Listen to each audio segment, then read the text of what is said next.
All right, folks, welcome back. More of the Malzberg panel. I promised they would return, and they have. Newsmax contributor and national affairs columnist for National Review Online, John Fund, and Democratic political consultant, political strategist at Douglas Schoen LLC, Jessica Tarlov. All right, folks, I want to talk about, and start with you, John, about the beheading. I discussed it with Andy McCarthy. You know, there's a rush on the part of some on the left to give this beheader, this murderer, some kind of benefit of a doubt when it comes to whether or not he was motivated by radical Islam. I mean, you know, I don't see many people beheading other people in this country unless they're motivated by an honor killing or some form of radical jihad. You know, you look at his Facebook page, you look at the fact he tried to convert people. He recently converted in prison. The whole thing, if it smells and, you know, and quacks like a duck, then I guess it's a duck. You know, Steve, we have been anesthetized. We've been put to sleep about the adversary within. I have family in Michigan. The Arab community, both Muslim and Christian in Dearborn, is very patriotic, but in the name of political correctness, we have bent over backwards to completely ignore the fact that even in a large community of several million Muslims in this country, there are going to be hundreds at least who have gone over to the dark side and are plotting against us.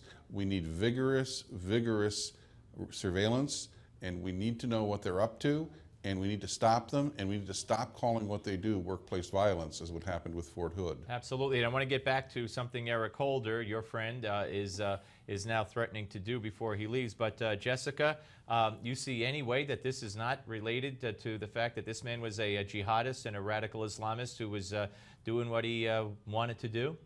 Until there is a conclusive investigation, yeah, I would say there has to be a way. I mean, all of the signs point towards it, but that's what we have the FBI for here, that's going to look into it. I'm saying it's completely possible, high likelihood, but until we get the results, I don't think it's really fair to say something like that. I think, a beheading is not normal workplace violence. We also don't live in a normal culture today because of radical Islam, but also because of... Wait a second. Okay. What happened at Fort Hood, all of the shootings, was called workplace violence. Do you agree with that definition? I don't, for the Fort Hood killing. Let's establish that. But this isn't Fort Hood. I mean, this is someone who had been fired, right? This is someone who was on parole. We have a culture in which we define dangerous down, in which we use euphemisms and we don't call words what they really mean. The president has yet to this day, if you can give me a citation, I'll eat this paper in front of me, he has not referred to radical Islamic extremists ever. And and the State Department goes out of its way to say they don't use that terminology. They don't even use war on terror.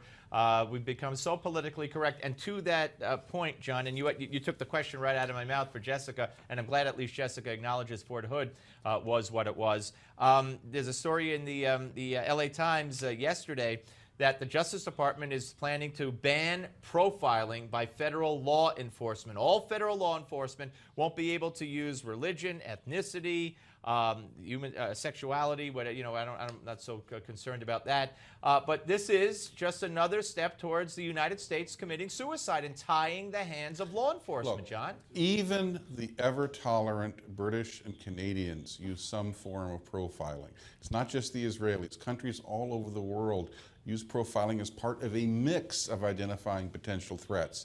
To drop profiling completely and to do so publicly is sending a message to our adversaries: you are winning and we are backing down.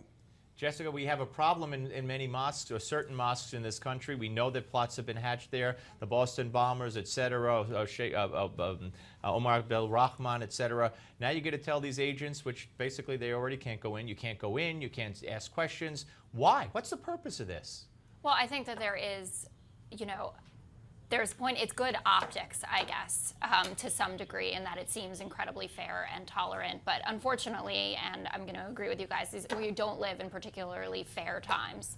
And I don't think that wiping profiling altogether is a good idea. I don't think it'll reap great results. That doesn't necessarily mean that we have to baseline jump at every turn to people being, when they do something, that they're terrorists, that they hate America. I think that there are shades of gray in all of this, and I think the same is true with the Oklahoma beheading. I would just wait until we know for sure. Just when I was going to call Jessica, as Ed Koch used to call himself, a liberal with sanity, There, she throws the end part in. Anyway, I'm only kidding. Jessica Tarlov and John Fund, great to talk to you. Thanks for sticking around for 2 panels, and we'll speak to you both again soon. We'll be back, ladies and gentlemen. Entertainment is next on the Steve Malzberg Show.